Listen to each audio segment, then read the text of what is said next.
शिवरात्रि जिस रूप में पूरे विश्व में जहाँ जहाँ भी भारतवासी बैठे हुए हैं उन सब के मन में भगवान शिव के प्रति अगाध श्रद्धा है। हम जानते हैं सभी भारत का पूरा स्वरूप ही शिवमय है।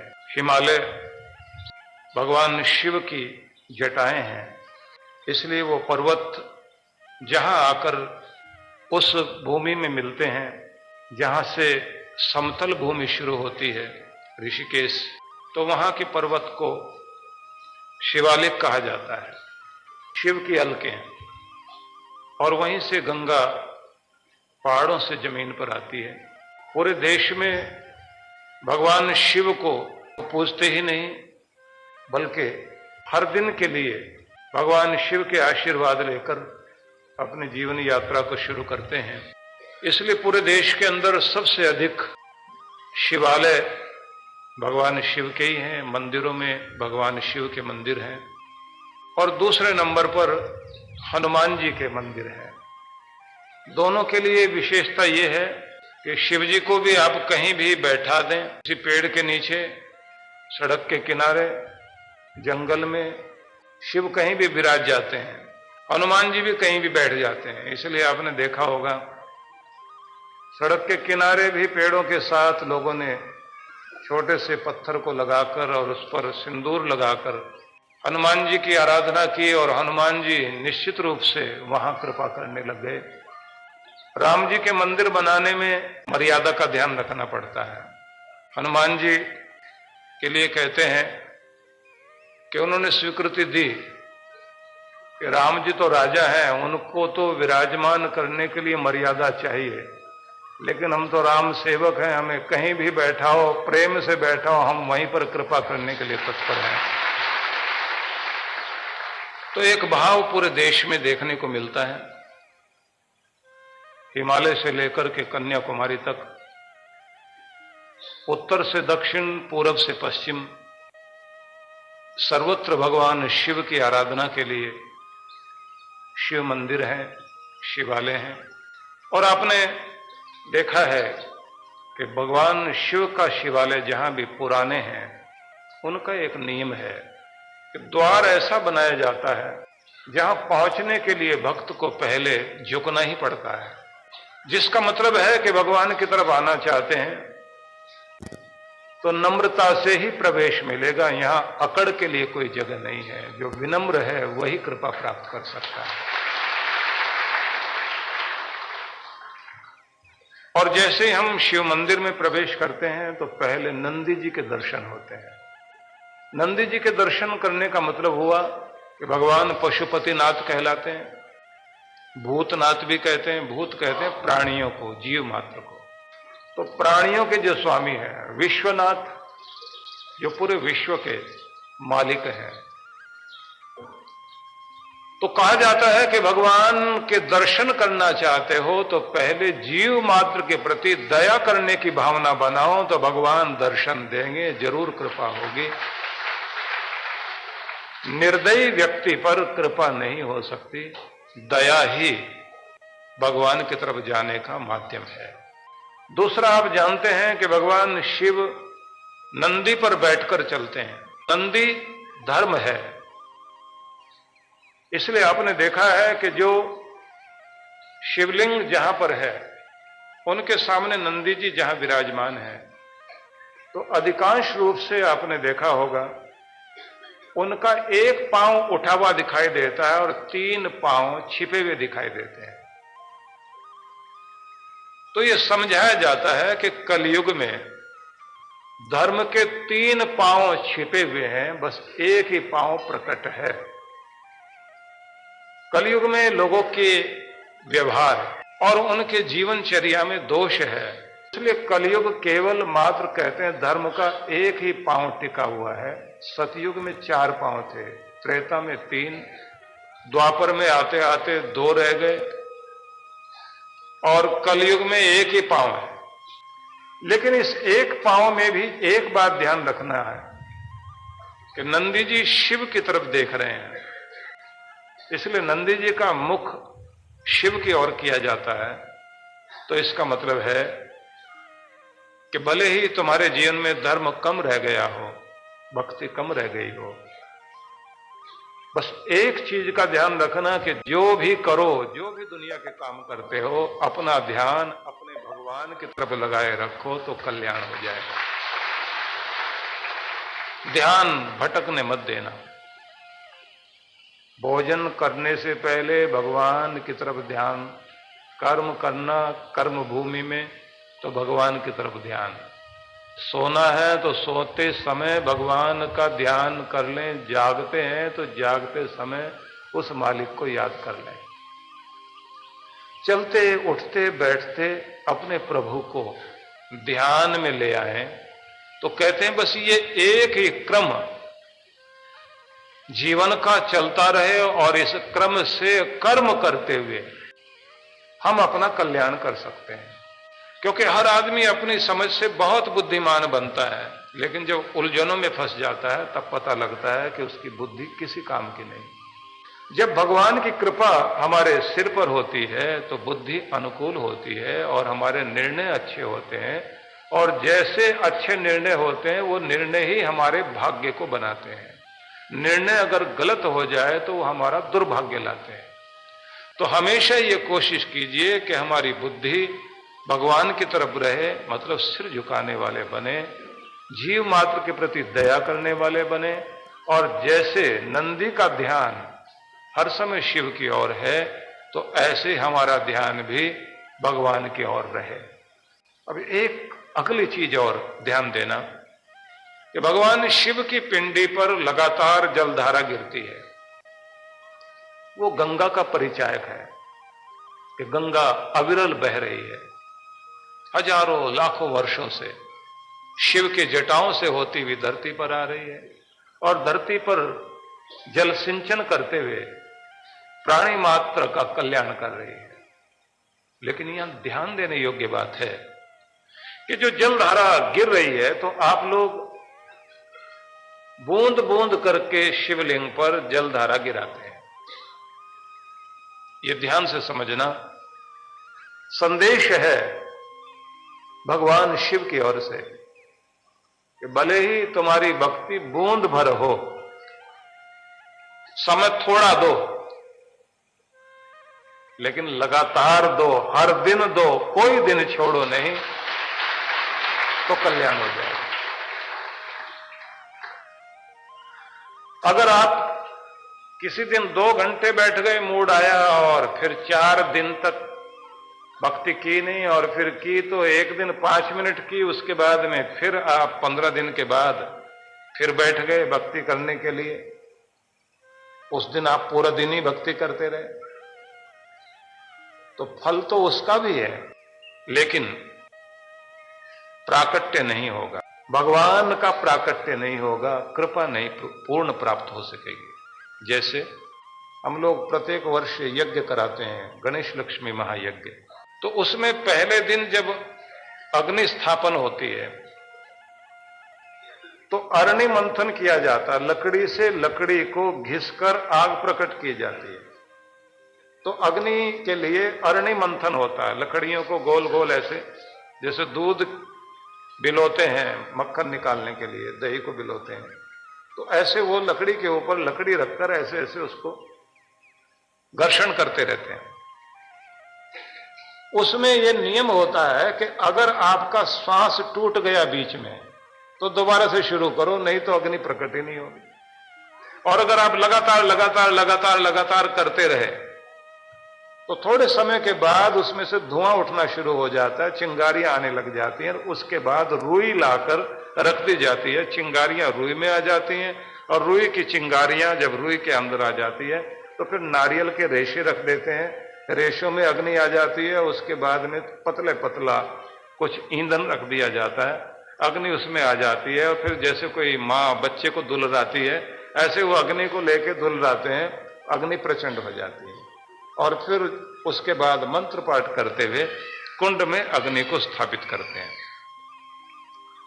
तो उसमें यह महत्वपूर्ण बात है कि जैसे अग्नि लकड़ी में है लेकिन लकड़ी से अलग है लकड़ी में, लकड़ी अग्नि नहीं है, अग्नि अलग लकड़ी अलग, लेकिन लकड़ी के अंदर है अग्नि। ऐसे ही भगवान और आप दोनों हैं तो अलग अलग, सभी प्राणी अलग अलग हैं, लेकिन सब में भगवान है। लगातार जब आप अग्नि को प्रकट करने के लिए जैसे लकड़ी को घर्षण करते हैं, ऐसे अपनी भक्ति, अपना जाप लगातार करिए, करते जाइए, करते जाइए, करते जाइए, करते जाइए।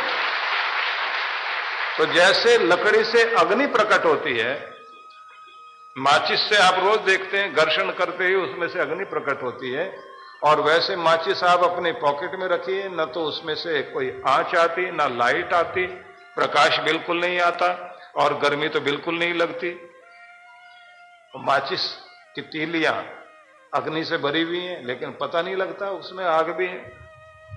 घर्षण करने से प्रकट होती है। ऐसे भगवान तो आपके अंदर है, ना भगवान का आनंद आपको मिल रहा, ना शांति मिल रही, ना चैन मिल रहा, ना कृपा हो रही, ना वरदान मिल रहे, क्योंकि प्रकट है ही नहीं। तो प्रकट करने के लिए लगातार अभ्यास करके देखिए। जिस दिन आपके अंदर भगवान की कृपा प्रकट होने लगती है, तो जैसे अग्नि का पहले धुआं आना शुरू होता है, तो पहले आपका मन टिकना शुरू होगा, फिर मन में शांति आनी शुरू होगी, संतुष्टि आनी शुरू होगी, आनंद बढ़ना शुरू होगा, फिर आप खुद खो जाएंगे, और फिर ऐसा महसूस होगा कि आपको पता ही नहीं आप कहां हैं, और आपके अंदर वो प्रकाश भगवान का इतना फैल जाएगा कि आपको अपना होश न रहकर आनंद में और आनंद के अतिरेक में डूब जाएंगे। बस वो क्षण होगा कि भगवान की कृपा प्रकट हो गई, आपके अंदर वो अनुभूति कराने लगा। जैसे झील में चांद उतर आता है, जैसे शीशे में आपका चेहरा, ऐसे वो अनुभूति तो कराता है, लेकिन अनुभूति के साथ प्रतीति भी होने लग जाती है।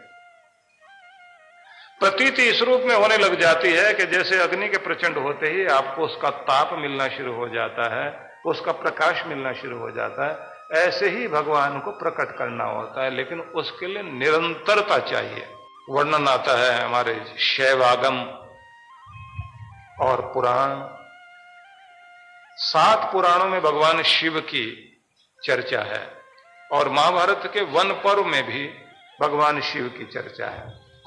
वन पर्व में तो पूरा समझाया गया है कि जब अर्जुन ने यह पूछा कि मैंने क्या देखा था, जब युद्ध हो रहा था, कि तीर में चलाता था, मेरा तीर काम नहीं करता था, लेकिन एक बड़ा सा त्रिशूल लेकर एक अग्निपुंज आगे आगे चल रहा था, और उस त्रिशूल से बहुत सारे त्रिशूल प्रकट हो रहे थे, और आतताइयों का, दुष्टों का हनन उनके द्वारा हो रहा था। मैं जानना चाहता हूं वो क्या था, तो उनको बताया गया कि वो कुछ और नहीं, अर्जुन तुमने जो देखा, तुम्हारे आगे आगे शिव भगवान चल रहे थे।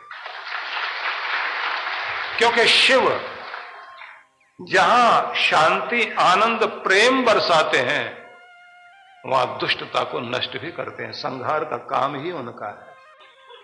तो वन पर्व में यह सब समझाया गया। वहीं पर यह भी कहा गया कि कौन सी ऐसी शक्ति है जिसके पूजने से कल्याण हो सकता है, शीघ्र कौन प्रसन्न होते हैं, किन की कृपा जल्दी प्राप्त होती है।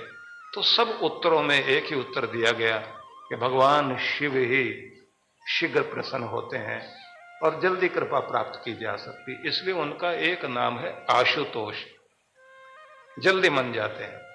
और उनकी विधि भी कुछ नहीं है। आपको कोई भगवान की पूजा की विधि ना आती हो, तो भगवान शिव की पूजा की आराधना का कोई विधि विधान आपको नहीं मालूम है, तो बस इतना ही कर लीजिए। कोई आसपास का फूल पत्ता तोड़िए, जाके श्रद्धा से चढ़ा दीजिए, जो कहना है कह दीजिए। आप जितने भोले भाव से अपनेपन से पुकारेंगे, उतने अपनेपन से भगवान भी कृपा करने के लिए तत्पर हैं। यही उनका चमत्कार है, भोले भाव पर रीझते हैं। वहां चालाकी का कोई मतलब नहीं है, चालाकी से कृपा प्राप्त होती भी नहीं। इसलिए जब जब भी आप चालाकी करेंगे, भगवान से दूर हो जाएंगे, और जैसे आप सरल और सहज बनेंगे तो भगवान के निकट हो जाएंगे। इसलिए सरलता में ही उसकी कृपा पाई जा सकती, सरलता को नहीं छोड़ना। तो उच्च शिखर पर हिमालय के भगवान शिव विराजमान थे और बहुत निकटता प्राप्त करके पार्वती माता बैठी हुई मौन में शांत शिव हैं और प्रेम में शिवा। तो उस प्रेम के अतिरेक में पार्वती माता ने पूछ लिया, हे शिव, आप क्या हैं, आपका स्वरूप क्या है? मुझे समझ नहीं आया आज तक, मैं पूरी तरह आपको जान नहीं पाई। आप क्या हैं, किस रूप में हैं, और इस पूरे विश्व का बीज क्या है? और ये जो पूरा विश्व है जिसको देखकर विस्मय होता है, आश्चर्य होता है, इसका विस्मय क्या है, आश्चर्य क्या है, और आपको पाने का आसान मार्ग क्या है, वो सब आप हमें बताइए। तो भगवान शिव सुनकर बिल्कुल मौन हो जाते हैं और कथा कहने नहीं बैठते, क्योंकि कथा कहने के लिए तो कोई भी शुरू हो जाएगा। भगवान शिव तो उस जगह छोड़कर आते हैं जहां का कोई पता पूछता है, वो नक्शा नहीं दिखाते। जितनी भी दुनिया में पुस्तकें हैं वो सब नक्शे हैं। नक्शे में भी आदमी देखकर भटक सकता है।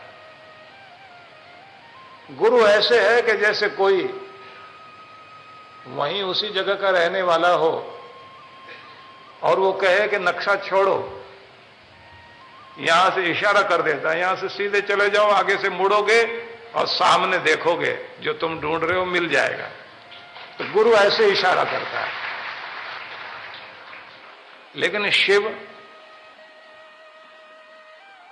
वो ये नहीं बताते कि जो तुम पूछ रहे हो मेरा स्वरूप क्या है, क्योंकि जब भी हम भगवान को समझने की चेष्टा करेंगे अंधों के हाथी की तरह से ही बात हो जाएगी। अंधों ने हाथी को जांचने की, परखने की चेष्टा की थी, तो सबके सब स्पर्श से ही जान सकते थे। तो किसी ने सूंड के पास जाकर हाथ लगाया और कहा, ओहो समझ में आ गया, हाथी किसी पाइप जैसा होता है। एक ने कान को छुआ और कहा कि यह तो पंखे जैसा हाथी होता है। तीसरे ने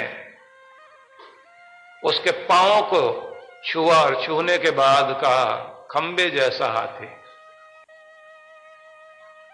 एक और आ गया, उसने पेट पर पूरा हाथ चलाया और कहा हाथी खंबे जैसा नहीं होता, ढोल जैसा होता है। तो एक पीछे खड़ा था, उसने पूंछ पकड़ी हुई, वो बोला झाड़ू जैसा होता है। अब सब इकट्ठे हो गए, पांचों के पांचों, और सब ने कहा तुमने क्या महसूस किया? बोले हमें तो रबड़ के पाइप जैसा लगा था। एक ने कहा पंखे जैसा लगा, एक ने कहा खंबे जैसा लगा, एक ने बताया ढोल जैसा लगा, एक ने बताया कि पूंछ जैसा। अब उन्होंने कहा कि जिसको जो ऐसा जैसा लगा वैसा जोड़ के समझते हैं। वैसा जोड़ा तो भी हाथी समझ नहीं आया, क्योंकि बताने वाला गूंगे के गुड़ जैसा, अंधे के हाथी जैसा। और फिर कभी कभी मजाक भी बन जाती है। किसी ने आकर एक व्यक्ति को बताया जिसकी आंखें नहीं थी, आज तो खीर खाई हमने, अब कैसी होती है? बोले बिल्कुल सफेद होती है। वो बता के चला गया। थोड़ी देर में कोई और आया, उससे उसने पूछा भाई ये सफेद कैसा होता है?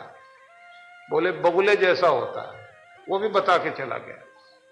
अब ये बैठा बैठा सोच रहा है कि इसने खीर खाई, बगुले जैसी होती है, सफेद होती है, सफेद कैसे होता है कि बगुले जैसा होता है। तो उसने फिर एक आदमी को बुलाया, बुला के पूछा ये बगुला कैसा होता है? उसने अपना हाथ ऐसे मोड़ा और मोड़ने के बाद कहा हाथ चलाओ ऐसे ऐसे। बोले ऐसा होता है। बोले अच्छा ऐसी टेढ़ी खीर होती है तो बहुत मुश्किल है, गले में फंस जाती हो, इसे खा के तो मर जाए आदमी। बताने वाले जब बताएंगे वो कभी वर्णन नहीं कर सकते। इसलिए वेदों में, उपनिषदों में एक बड़ी अद्भुत चीज है, भगवान के लिए एक शब्द का प्रयोग किया गया, तत्। वह, पूछा वह क्या? बोले जिसकी तरफ सिर्फ इशारा किया जा सकता है। इसलिए आप गायत्री मंत्र भी बोलते हैं तो बोलते हैं तत्सवितुर वरेण्यम। जब तत्सत कहते हैं तब भी तत्सत, वह जो सत्य है, जिसकी तरफ इशारा किया जा सकता है लेकिन जिसका वर्णन पूरा कहा ही नहीं जा सकता, जिसकी महिमा पूरी तरह से गाई ही नहीं जा सकती, उसकी तरफ सिर्फ इशारा किया जा सकता है। कोई न बोल पाया है न कभी बोल पाएगा, अनंत है, असीम है। और तत् कहकर यह भी इशारा किया जाता है कि वो है जिसका नाम प्यार से लिया जाए, लेकिन जिसे आदर देना है और प्यार देना है, प्यार भी है आदर भी है, तो नाम नहीं लेना, तो इशारा ही करना। इसलिए महिलाएं भी भारत में पति का नाम नहीं लेती। आजकल तो ऐसे बोलती हैं जैसे भाई बहन का नाम ले और बहन भाई का नाम, सीधा सीधा नाम लेकर के बोलते हैं। और नाम भी अब तो और छोटे छोटे नाम करके बोलते हैं, ये समझ में नहीं आता कि किसका नाम है।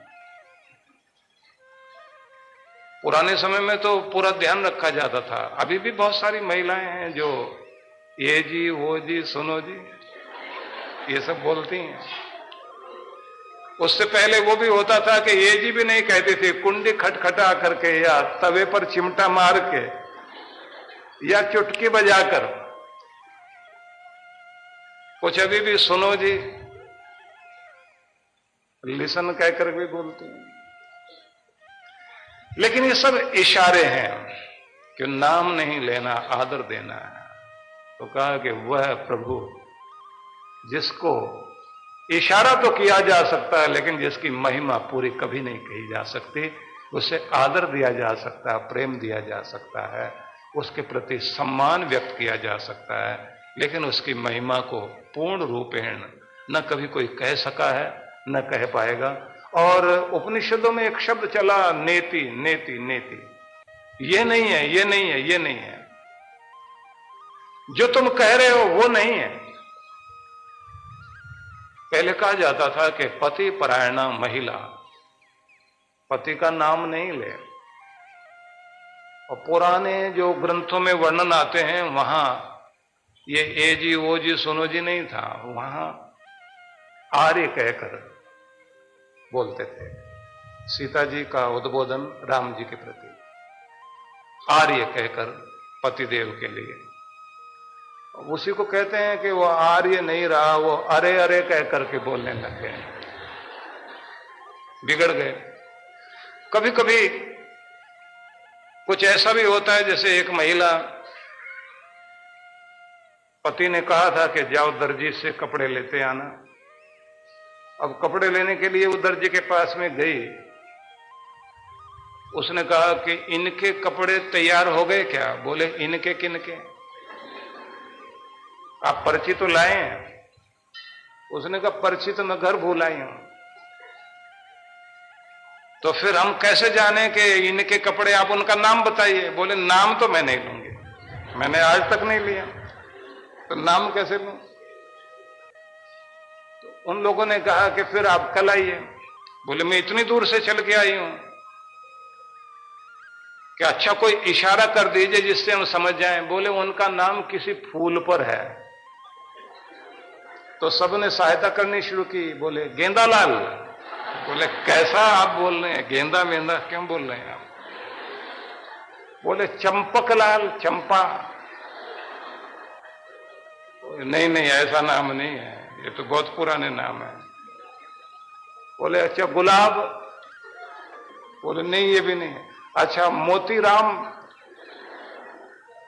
वो ये भी नहीं है। दुनिया भर के नाम बोले अब सब परेशानी हो गई, महिला भी बेचारी बहुत परेशान। किसी के मुंह से निकला कमल तो नहीं है, बोले हाँ हाँ कमल कमल कमल कमल। अब जैसे ही कहा कमल कमल कमल, तो उसको भी समझ में आ गया कि इतनी देर से नाम बोल नहीं रही थी, अपने आप ही मुंह से निकल आया कमल कमल। अब कपड़े लिए नहीं, भाग गई वहां से। तो ये भी कोई मतलब नहीं है कि नाम लेना ही नहीं है, लेकिन यहां मतलब सिर्फ इतना ही है, आदर देना है, प्रेम प्रकट करना है। और जब बात आए भगवान की तो केवल इशारा। तो शिव के प्रति पार्वती माता भी बहुत आदर से सिर झुकाकर पूछती हैं, आपका स्वरूप क्या है? आपको समझना बहुत मुश्किल है, कैसे समझें कि आप क्या हैं? और इस पूरे विश्व का बीज क्या है? ये आश्चर्यों से भरा संसार क्या है? ये जरा समझ आइए तो सही।